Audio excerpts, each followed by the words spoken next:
Yo, what's up, guys, and welcome to the Fantasy Football Fanatics, or the FFF. If you're feeling extra fancy, that is what this podcast is going to be called, and it's a play on my YouTube channel name. Um, Also, just to let you know, this is not much of a video. Like I said, it's a podcast mostly, so you're just gonna get this graphic on the screen the whole time. Um, yeah, so if you got YouTube Premium, you can just shut off your phone and listen. Sorry for those that do not have YouTube Premium. Although I am seeing if I can make this in a podcast form on like Spotify. But anyway, just to let you know, this is a chill post a show once or twice a week kind of thing. With breaking news, obviously, getting in there. And also for now, it's just me. Hopefully, I can get more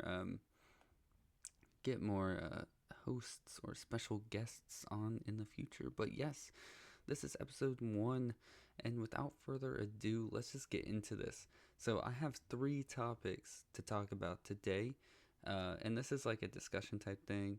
So I mean, I am going to use some stats, but like not really. So if you guys got any opinions or anything to say, and let me know in the comments below. But let's keep it respectful, because I know for a fact I'm going to say a couple hot takes throughout this.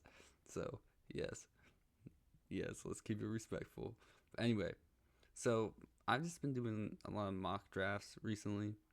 Um, and I do them with my family and stuff. And I'm in a 10-team league, and I got third. So I draft 8th overall. But as I'm doing it, someone in my family who is the 9th overall pick has been taking this guy in the first or second round, basically the turn. So it doesn't really matter. But yeah, and this guy's just constantly been on my mind, and he's on the graphic. His name is Derrick Henry. um, and honestly, I'm just not sure how I feel about drafting him this year. So I looked up his ADP according to Fantasy Pros is 15, and I don't remember where I got the second one. I mean, it says ESPN, but I can't actually find the site that has the ADP on it. But it's 12.8 according to ESPN. And I feel like, honestly, people are drafting him at his ceiling. It's kind of like another Bucky Irving situation. Like, people are drafting him at his ceiling, which we're not going to get into Bucky Irving today. Um, but yeah, and I'm not hating, because I had Derrick Henry last year and I had Bucky Irving, but not the point. But and he was a league winner for so many people. Not me, because apparently the rest of my team sucked. But like, he was really freaking good. Like 1,900 yards, and this was from being 30 to 31 during that season. And I feel like a lot of people are drafting him expecting him to do what he did last year and possibly more, honestly. Um and I just really don't see that happening, if I'm going to be honest. Like, I just really, that's very hard for me to believe. As someone that even had him last year, like, you would think that I would be like, oh my god, he was so good, let me draft him again. But people are drafting him at the end of the first round, beginning of the second round. And like, personally, when I've been doing mock drafts, I've been able to get like Malik Nabers and Amon-Ra. Like, seriously? Why would I not draft those two? I could get like or not Bijan, Brian Thomas Jr. even. Like, those guys, in my opinion, have such higher ceilings. Um, but like, they're, I feel like people are drafting Derrick Henry at his ceiling, and I think he's going to be good. Don't get me wrong. It's just, I don't think he's going to be putting up the numbers that he put up last year. Because that was like his first or second ranked, like ranked first or second best fantasy season ever. Um, so like, I don't know, and because like the lingering thought, and I think this that he's not going to put up these numbers is because the lingering thought that I feel like everyone has when it comes to Derrick Henry is age finally catching up to him. Like, he's going to be 31. Yeah, he is 31. And he's going to be 32 towards the end of the season. And he's definitely in the class of elite running backs.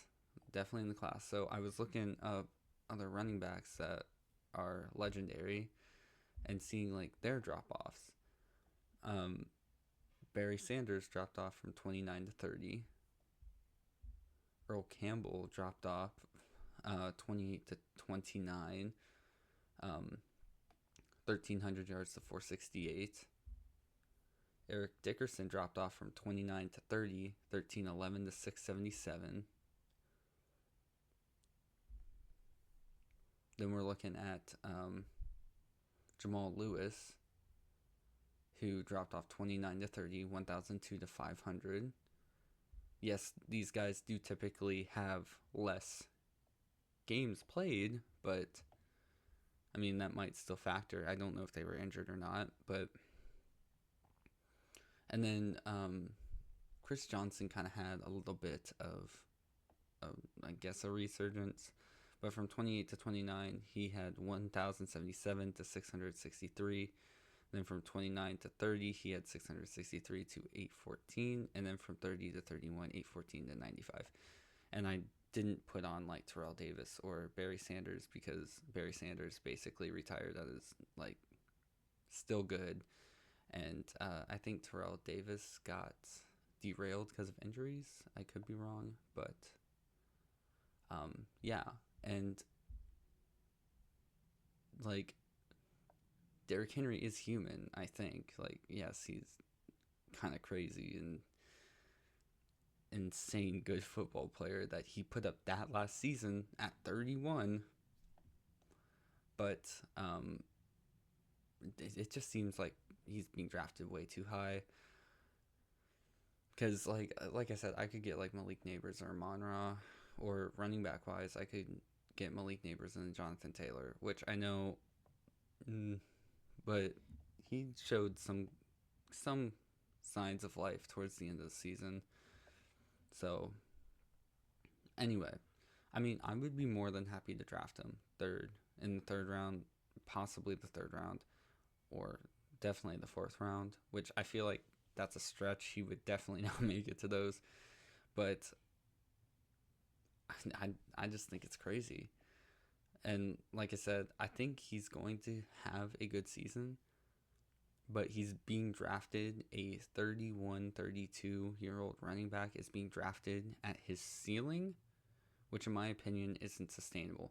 And even if his age has no factor and he's still looking like 2020 Derrick Henry or last year Derrick Henry, I feel like the Ravens are going to run him less because he is older, and so he's going to get less opportunities. And yeah, because they extended him for 2 years, I think, right? So, I mean, they want him to last those 2 years and don't want to risk an injury or something. So, I don't know. It's just, I feel like he's being drafted too high. Let me know if you agree, disagree. But, yeah, that's just my overall thoughts. And, yeah. But the second topic, we're going to stay in the AFC North just for a little bit. We're going to talk about the Steelers. We're going to talk about the Steelers for a little bit. I'm going to try not to be biased because I am a Bengals fan. But I feel like it's hard not to talk about the Steelers with all, like, the big moves that they made. Like Aaron Rodgers and DK Metcalf and getting rid of George Pickens and trading for Jalen Ramsey, getting rid of Minkah Fitzpatrick. And honestly, didn't realize this until I looked. But they have Patrick Queen on the team too. I did not know that until I looked. And then obviously Jonnu Smith as well. And drafting Caleb Johnson. I feel like the Steelers are actually kind of confusing, if I'm going to be real. I think the offense is going to take a step up from last year. But I don't know. I mean, Aaron Rodgers ranked 14th in passing yards last season. Uh, sixth. Well, their offense ranked 14th in passing yards, sixth in passing touchdowns. He tied for 11th and least amount of interceptions thrown. So, I mean, he was kind of just middle of the pack, if I'm going to be real.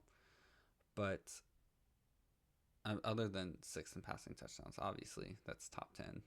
but yeah. So, I feel like, obviously, Aaron Rodgers is older.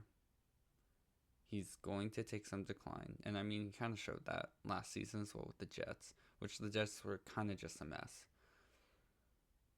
So I feel like the offense is the real big question mark when it comes to the Steelers because their defense is absolutely terrifying.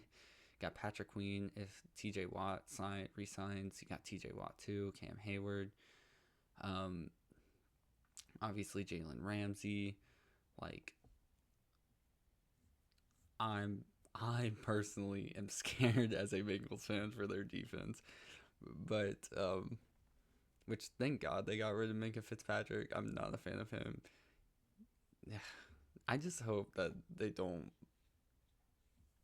injure Joe Burrow. That's all I'm gonna say with that. But so like I said, I think the biggest question mark when it comes to the Steelers is their offense, but also honestly a little bit team chemistry.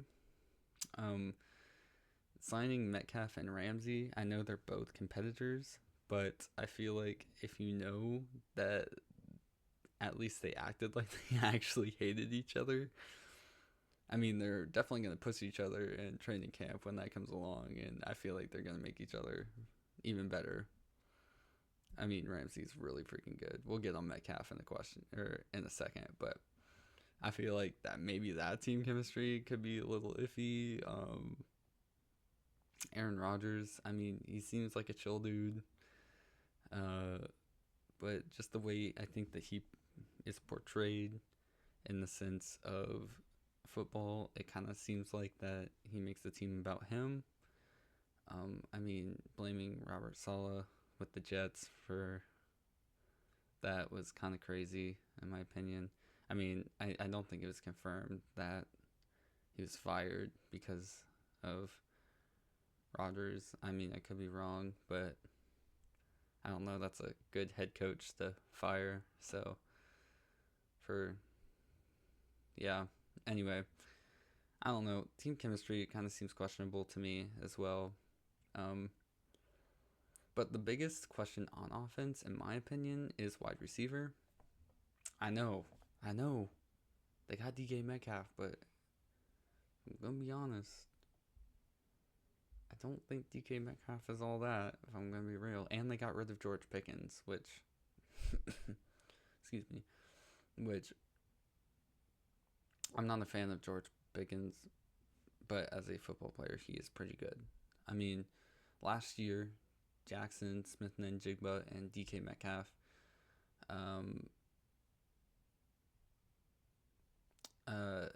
DK Metcalf had 108 targets from 15 games played, which he didn't start every single game either. He started 12 games, which that's kind of interesting. 15 games played, he had 108 targets, 66 receptions for less than 1,000 yards. I mean, he was very close, 992, and 5 touchdowns, with a catch percentage of 61.1 yards. While while Jackson Smith-Njigba, 17 games played, 16 games started, 137 targets, 100 receptions for 1,130 yards, 6 touchdowns, catch percentage of 73, which is really good. And they both had the same quarterback, so it's not like one had an advantage over the other. I mean, maybe DK Metcalf was double teamed more or something. But yeah. Also, sorry about that. I need to get some water.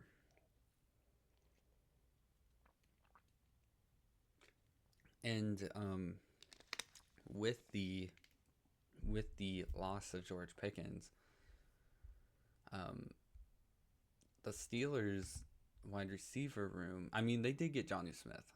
I think Jonnu Smith is a good tight end. I mean, he is. their wide receiver room consists of like Calvin Austin III, um, DK Metcalf, Scotty Miller, Roman Wilson, which I think he looked promising in camp. Last season he didn't play, or he got injured when he played. I don't really know. But I looked at his stats and he didn't have any. So, and then Robert Woods, which he's at the end of his career. So, yeah, their wide receiver room seems a little iffy in my opinion. I don't know. It's just the Steelers' offense, I guess. That's the big question to me. Their offense is the big question to me. Their defense is absolutely terrifying, and it's gonna be crazy.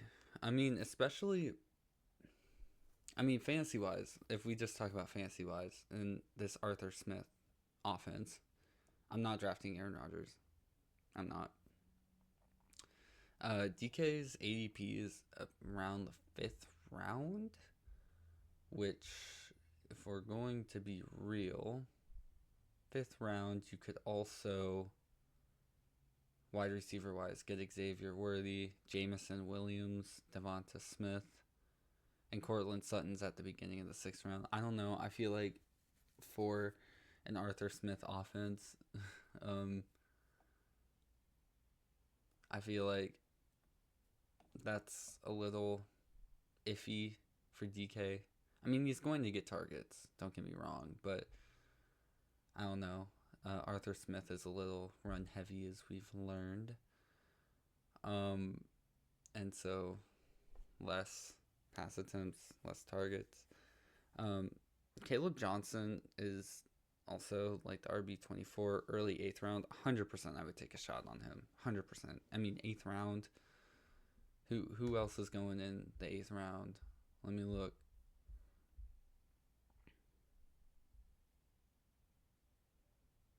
Eighth round. We got like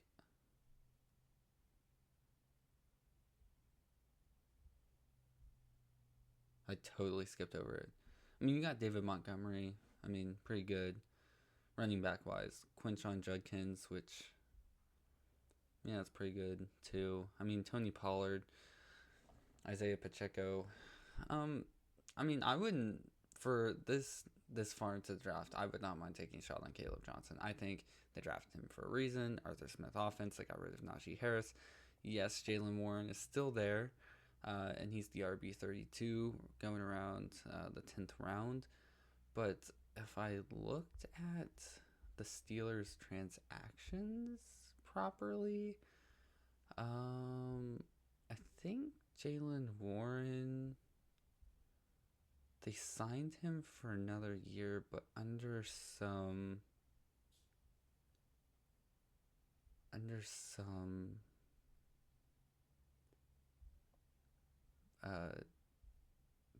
thing. Yeah, Jaylen Warren signed a 1-year restricted free agent tender. So, and that was in April, the end of April. So, I think they're going to go heavy with Caleb Johnson. I think that is honestly, 8th round.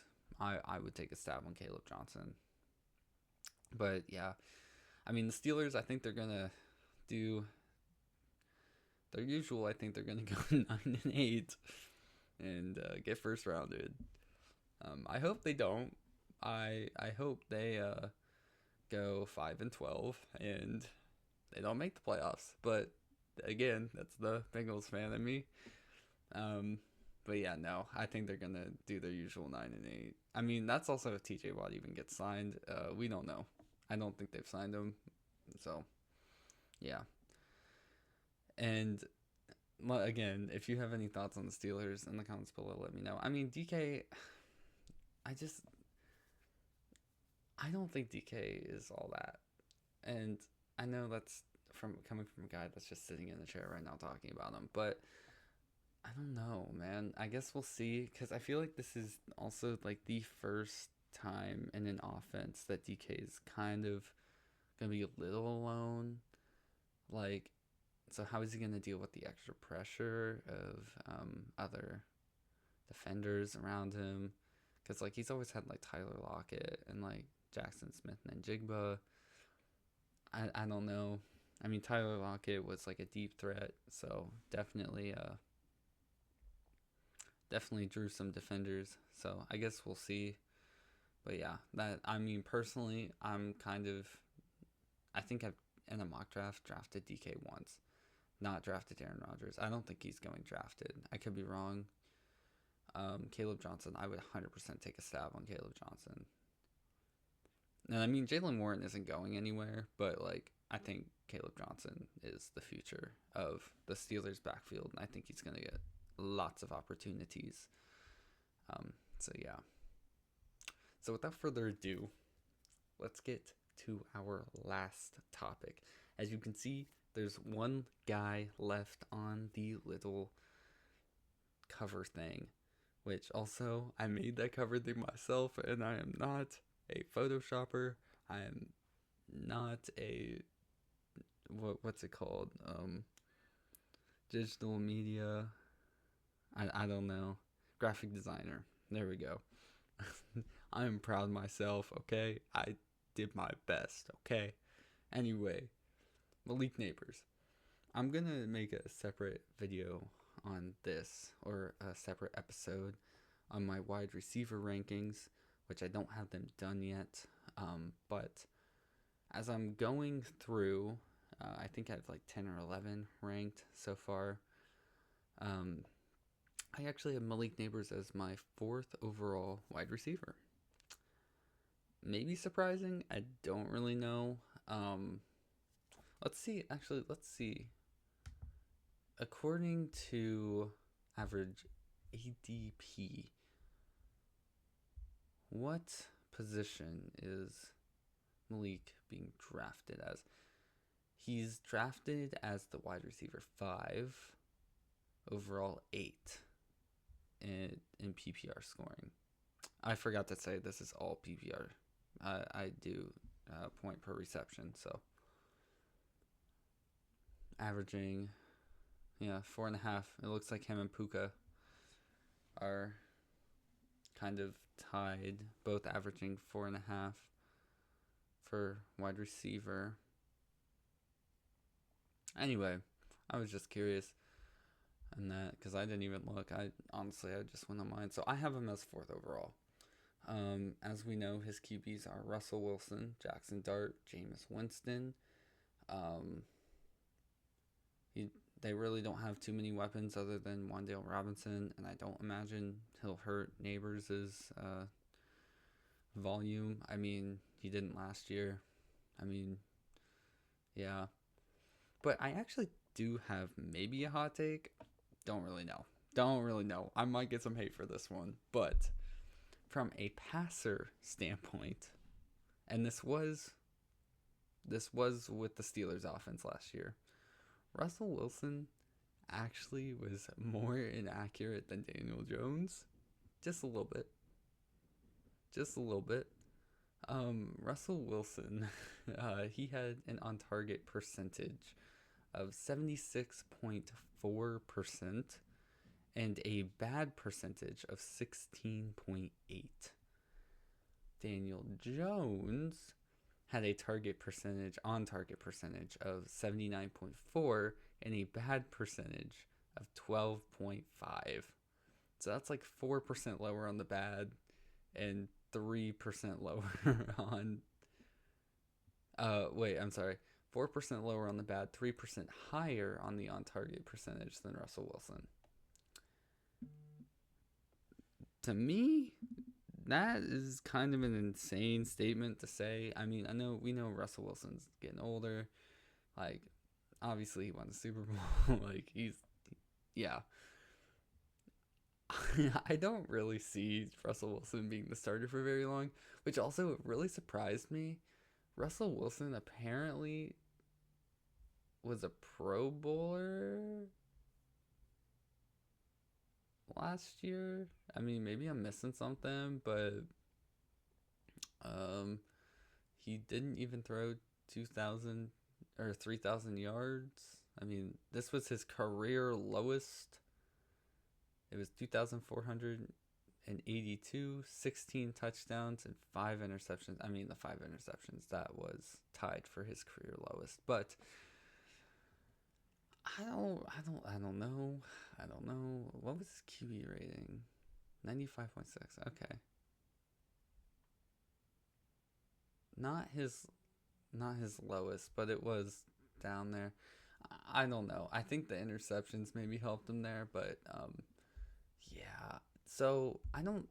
So Malik Nabers, I'm not. I mean, it was basically the same. And with Daniel Jones, Malik Nabers did get like 170 targets, 109 receptions. So who knows? Maybe it might be relatively the same. But the reason why I bring this up is because I don't imagine Russell Wilson's going to start very, very long. And I find it hard to imagine that the Giants picked up Jameis Winston to not use him as a QB2 and let Dart figure it out later in the season. And we all saw what Jameis Winston did for Jerry Jeudy. We all saw it. And this is Malik Nabers we're talking about. So that's all I'm going to say. He could be insane if Jameis Winston is able to get a few starts in there.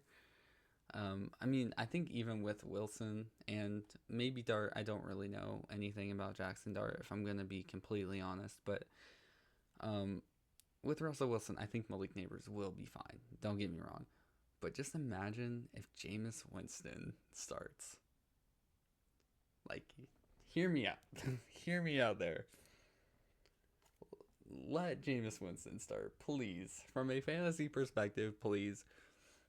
And who knows? If Russell Wilson doesn't work out and Jameis Winston goes in and he does work out, maybe they'll let Jameis Winston finish the season if they are in playoff contention, which I know I'm laughing as I say that, which is fair. You might be laughing too. But who knows? You never freaking know. And I mean, Malik Nabers is going to be the number one target from all three of them, I would assume.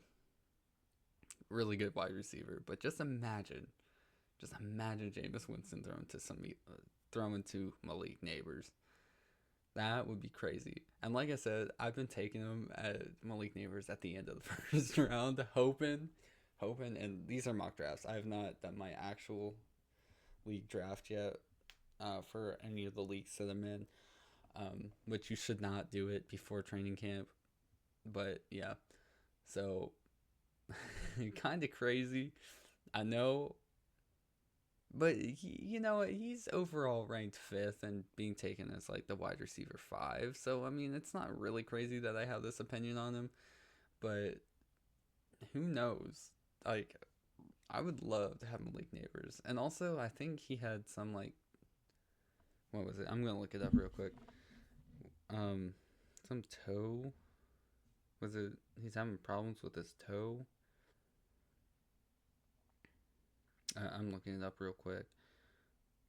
My phone is being a little slow. Yeah, he's questionable. Yeah, Toe will not participate in mandatory minicamp, but there are no concerns about his availability in training camp. Which, yeah, I'm not really concerned either, if I'm going to be completely real. I'm just excited for football, guys, and this was fun to make and to do some research for. And like I said, I'm gonna do this show once or twice a week, maybe. Yes, but this is just a start. And if you guys enjoy this, obviously hit the subscribe button, hit the like button.